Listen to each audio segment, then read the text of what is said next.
All right, so tell us why you love it so much. Because you get this. So way back in the very first Indiana Jones movie, you get the seeds of Indian Marion, and like I think that's like one of the best like little movie couples. If you call them a couple, Yeah, uh, they're a classic. yeah. Uh, I loved their relationship back in the first movie, and I like how in Kingdom of the Crystal Skull it brings the whole series back full circle. You get married in Indiana Jones back at it again on one final adventure. Oh, well, I guess it was one final adventure when they came out with that movie. They're doing another one now. Mhm. Um, Indiana Jones and Marion, they get married at the end of the movie, and it's just a really nice way to bring the storyline all the way in a complete circle. I love the set pieces in the movie. Like the very beginning, they're at 51, where they put the Ark of the Covenant in at the very end of the first one, and so they're back there. I think they're after a alien body from Roswell, and the way they utilize Indy's whip in those scenes is really cool. He uses him to like swing from the rafters. He's stealing guns from people. It's just like everything that you imagine Indiana Jones being able to do, you get to see him do it. And I think it's a really cool way that, like, yeah, Indiana Jones is back. This movie, it's just really cool. And then, of course, you get like some of the flaws of the movie. Very shortly after that, he ends up in like the nuke town, basically from Call of Duty, and he hides in a refrigerator to avoid being detonated up by a nuke, which was pretty cheesy, but like it's a movie. Suspend your belief. Just enjoy it. Yeah. Yeah, I think there's another part in the movie where a guy gets like eaten by ants, right? Yes. So, See, and I like it too. I think it's fun. Um, the CGI on the ants could have used some more work. Probably they look pretty not real, but oh, it's fun. You get to see all the Russians fall off the cliff afterwards. You know, all the bad guys die. It's what you expect from an Indiana Jones movie, in my opinion. yeah. Yeah, the movie isn't as popular in Russia just because, they're tired of being portrayed as the bad guys. So they're Yeah. not a fan of like that movie or pretty much any James Bond movie, but the Russians have their movies out there. But I remember being pretty mixed on Kingdom of the Crystal Skull when I first saw it because when I first saw it, I was just so hyped. Like I would have paid $10 just to see Harrison Ford put on the costume again. So to give us a whole movie, I was like, oh, cool, that's just bonus on top. I don't really remember a whole lot from it, to be honest. It's been a little while. I remember them searching for hidden like towns. I remember John Hurt like kind of being crazy and like writing on walls and trying to do all this stuff of that. It's kind of like a typical adventure movie, but that's kind of what it is. Like if you take off the title of Indiana Jones, it's just a pretty good adventure movie. And so I think a lot of people are a little too hard on it, that maybe some of the stuff in the movie doesn't necessarily come to mind when you think of Indiana Jones. Like you don't think of aliens and you don't think of like nuclear bombs, but I mean, it was set in the 1950s, right? Yeah, 57. Yeah, so that's the height of like the UFO craze of people like wanting science fiction to be science fact, and so it made sense for me. But what do you say to those people that they look at something like nuking the fridge, or they look at something like the ants, or whatever? What would you say to those people that said that completely ruined Indiana Jones for them? Well, I understand how it can ruin Indiana Jones for some people because you like what you said. You don't expect stuff like that to be in an Indiana Jones movie. It's a little bit more far fetched, but I mean, so is ripping someone's heart out of their chest in Temple of Doom. That's not realistic, but like, oh, I think it's just part of the fun. It's a movie. Like, Yeah. you get to get out of your daily life. Like, I thought it was fun, and I accept it for what it is. And I know it's like not the best of the franchise, but it's a good time at the movies. If it's on TV, I'm not skipping away from it, and I don't think other people should either. Yeah, I think there's people in the group that would probably still rank it above Temple of Doom because for whatever reason there's like a section of people that I can think of, like Michael Phillips, who actually really does not like the Temple of Doom, which I really like Temple of Doom, and I like all of the Indiana Jones movies. But for anybody to like put Raiders of the Lost Ark or The Last Crusade on this higher level of like, well, they didn't like jump the shark in those movies with anything crazy. You just mentioned like the heart thing in Temple of Doom, and then there's the like the scene, like there was ghosts. There was literally ghosts in The Last Crusade. So it's like, what's more realistic, ghosts or aliens? Yeah. So yeah, people can say what they want about the Indiana Jones movies, and they can say what they want about Kingdom of Crystal Skull, but you know, it's still a guilty pleasure. And I'm going to say you don't have to feel that guilty about it. But let's get into some of the other ones. Deep Blue Sea. Let's talk about that one. Oh, Deep Blue Sea. That's got a special place in my heart. I think I saw that.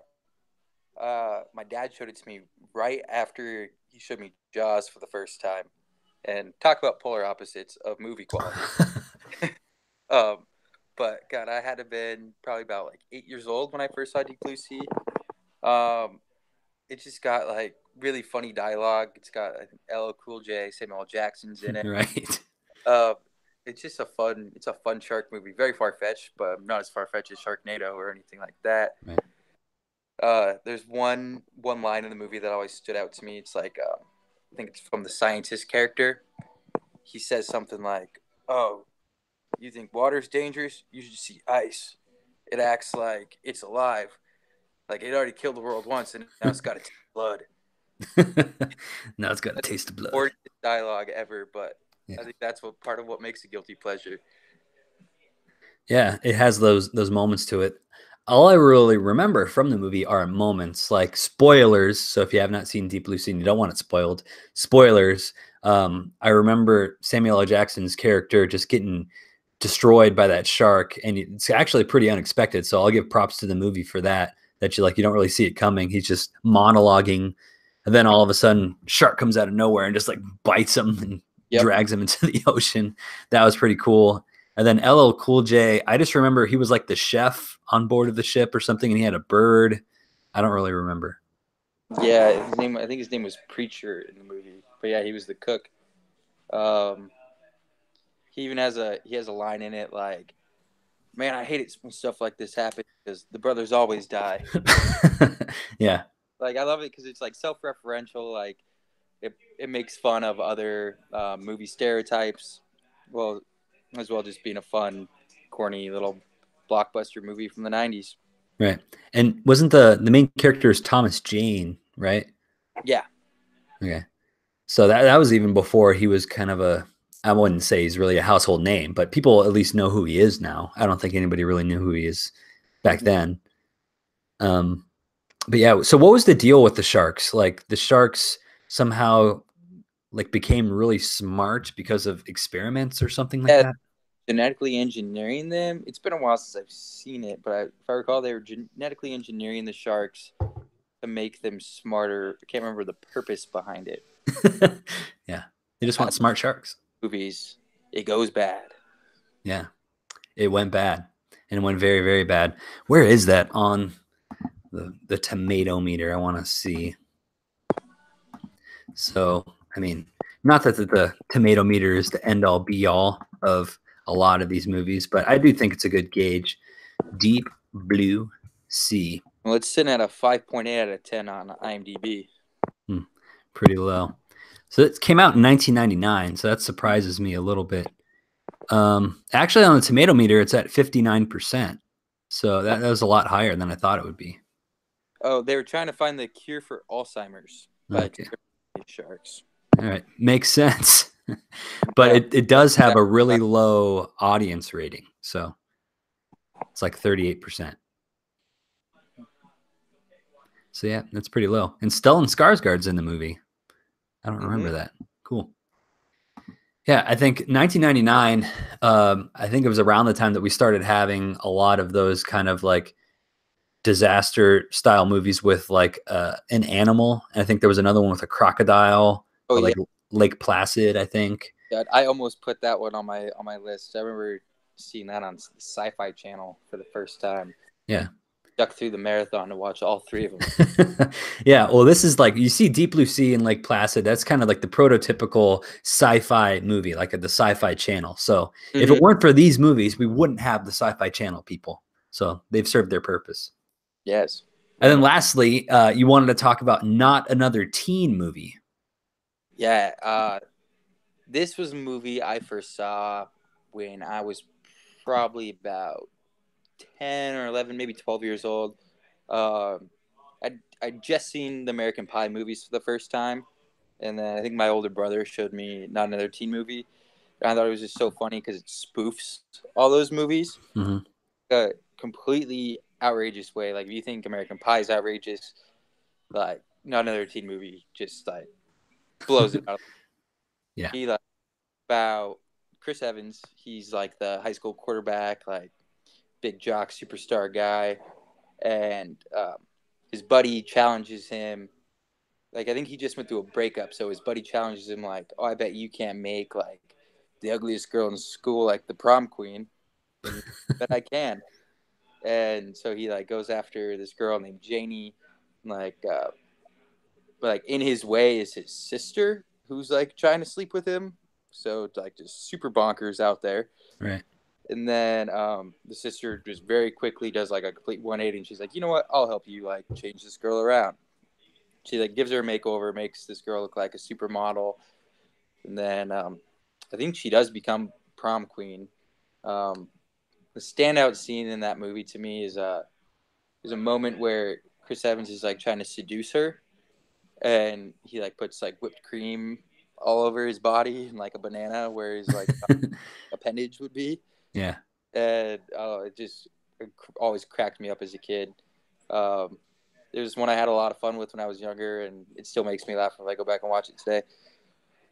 Yeah, I think this one, I think it also came out in 1999, right? Or somewhere around there. Maybe a little after.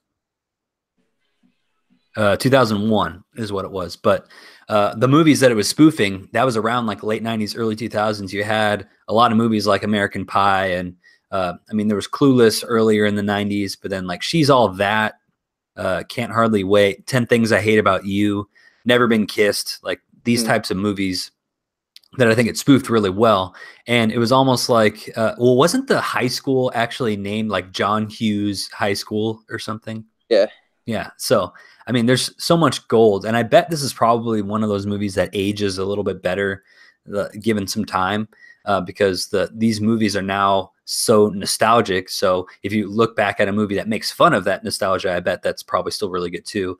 I think the scene that sticks out to me when I remember it has got to be the scene where he's spoofing 10 Things I Hate About You, where Heath Ledger, he was on, like, the bleachers, and he was putting Kat's song in a name, and so he was, like, singing to her or whatever. And so he's like, the Chris Evans character in Not Another Teen Movie is like, okay, I need to find a song with Janie in the title, and the only one is Janie's Got a Gun. And so he starts singing that from the bleachers, and people start freaking out because they're like, what? Janie's got a gun. And they put this, like, the school on lockdown, and they chase him down and stuff. So that was pretty good. Yeah, that's a classic scene. I love that. And then at the very end of the movie, I think he's like, you get the classic, like, the girl's, like, running away. The guy chases after her to, like, proclaim his love, like you get in a lot of these romantic comedy movies. And at the end of the movie, he's just like giving lines, like, from, like, what you said, like She's All That, American Pie, like stuff from The Breakfast Club, Pretty in Pink, 10 Things I Hate About You. Yeah. And then in his final speech, he, like, says something that they would, like, be better off, like, apart. And then she mistakes it for a quote from, like, the Karate Kid, and so she decides to stay with him. So they end up together by her misunderstanding the entire situation. Yeah. Thus, every teen movie. Mm-hmm. So yeah, if you guys at home haven't checked that out, go and check that out. I mean, that was around the time that I was starting high school, and so I was always like, what's high school really going to be like? And I thought it was going to be like this typical thing that you get in movies, and I was pretty disappointed that my high school experience was nothing like any movie that I've ever seen. No, definitely not. Yeah, we can all acknowledge that, unless we live in, like, I don't know, because I visited this church in Texas this one time, and I drove by some of the high schools, and they actually did look like the ones, like, in the movies. I live on the West Coast. Phoenix, we consider ourselves West Coast, even though we're not technically on the West Coast. And all of our high schools are just like outside and they're one story. But all the ones that you see in the movies are like 5 stories tall. They have like all these classrooms and all the lockers and stuff. And yeah, that's not my high school experience. So I wrestled in high school, and I wrestled once at the high school that they shot 10 Things I Hate About You at. So it was like being a movie, kind of. That is cool. But Chris Evans, I think, is the standout from Not Another Teen Movie. He's really funny.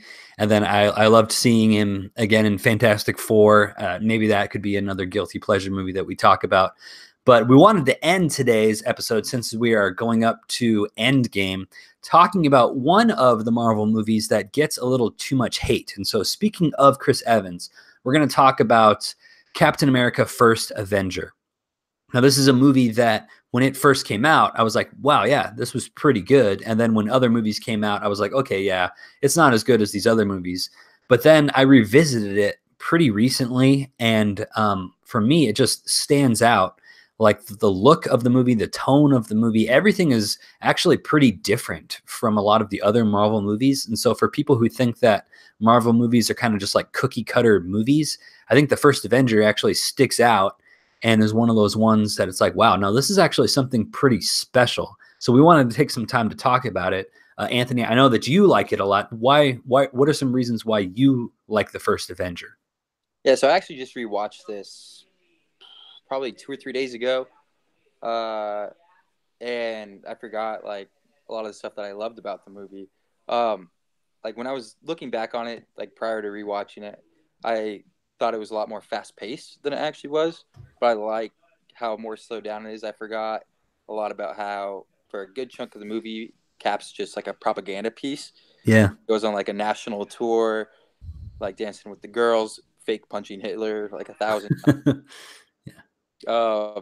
And then it shows that like he's not being used for what he thought he was going to be used for, and it also shows that Cap is like the true hero of the Marvel universe because he is doing it because he truly wants to. He was the first person to choose rather than being like Iron Man. I guess he kind of chose that he wanted like to be a superhero, but it was after he saw all the bad things that happened because of the stuff he had done prior. Cap was just was a strong guy. Steve Rogers was a strong guy.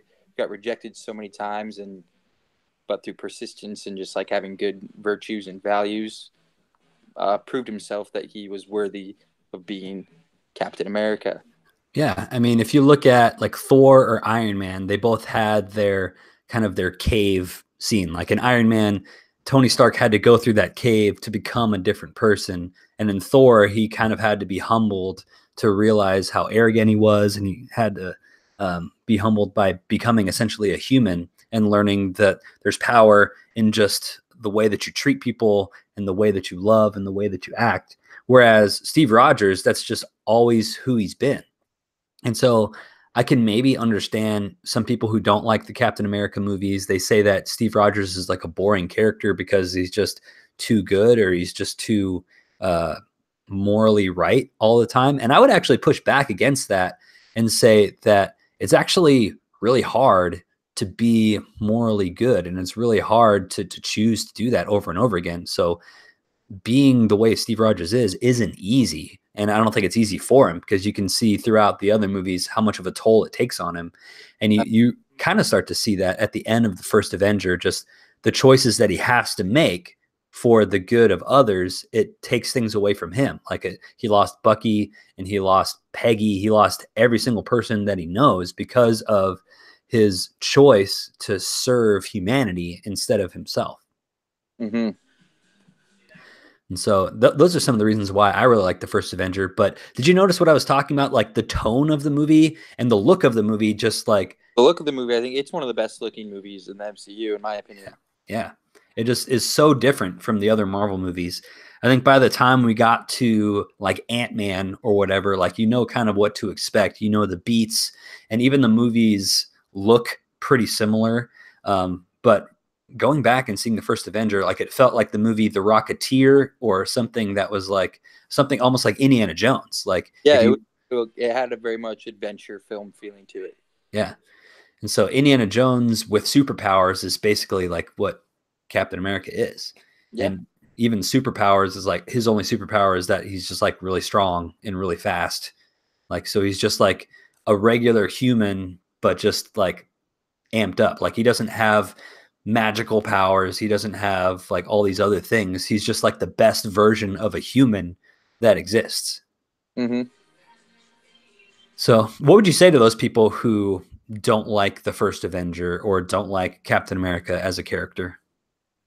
Well, so if you don't like the first Avenger, you probably just haven't seen it in a long time. You should go back and rewatch it. It's a lot better. I guarantee it'll be a lot better than you think it will. Um, if not, it's your opinion. Yeah. Go enjoy a different MCU movie. And then for people who don't like Captain America as a character, I'd say I guess you really don't say you might not understand him fully as a character. So finishing up my MCU rewatch, I just watch all the movies Cap's been in, and I think his character arguably has some of the most growth out of any of them. Because like you were saying earlier, you can see everything that happens to him has a toll, like on like his mental state, on his well being. Um, and even a lot of the movies, a lot of the stuff that happens in the movies all correlates back to Captain America. Uh, in Civil War, obviously Iron Man's a big part of it. You know, all the Avengers are, but it all happens because of what happens in the first Avenger. You have Bucky, and then you have his relation with Bucky and how they're like best friends. And you have the Winter Soldier, and it's just this nice arc of like how far would you go to like protect someone that you care about, someone that you love, and I think he just really exemplifies what it means to be human because he is the most human out of any of them. Right. Yeah, and for me, I think the first Avenger actually is in my top 5 for the MCU. I want to revisit Guardians of the Galaxy because currently, right now, that is my number 1. Just because I loved that movie and my experience watching that movie was my favorite out of all the MCU movies. But I have Guardians of the Galaxy, and then Winter Soldier, then Iron Man, Black Panther, but then I have Captain America, the first Avenger.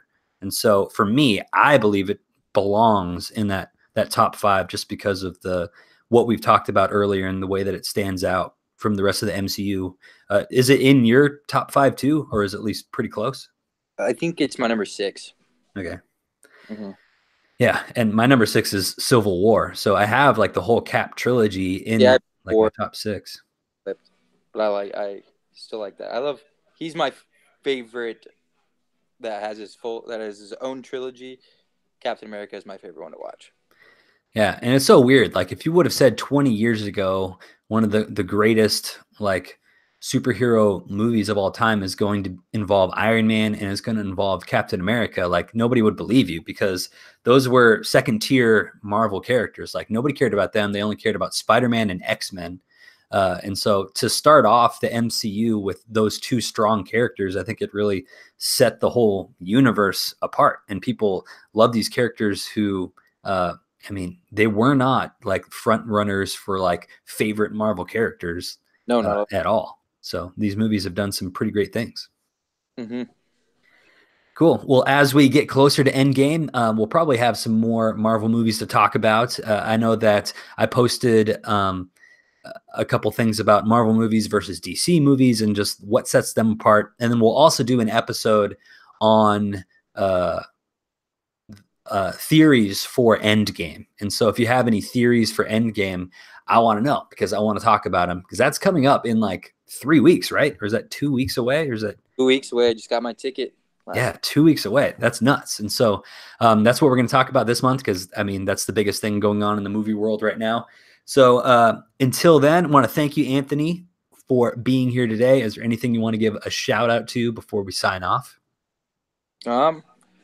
Just to all the movie fans out there, go out there, see some movies. There's some quality ones in theaters right now. Pet Cemetery, Missing Link, I thoroughly enjoyed. Yeah, that looks pretty good. Get out there, enjoy some movies, create some good conversations on the page. Yeah, that's what it's all about. And I know that especially around this time of year, you can kind of get the superhero fatigue in our movie group. But I would say just engage where you can engage. And there will be times for indie movies and times for other movies that maybe don't get as much attention. But for right now, we're probably going to be focusing on superhero movies for a little bit while. So thank you guys again for listening. You could subscribe iTunes and follow on Spotify, and then you could support on Patreon if you want to take that step.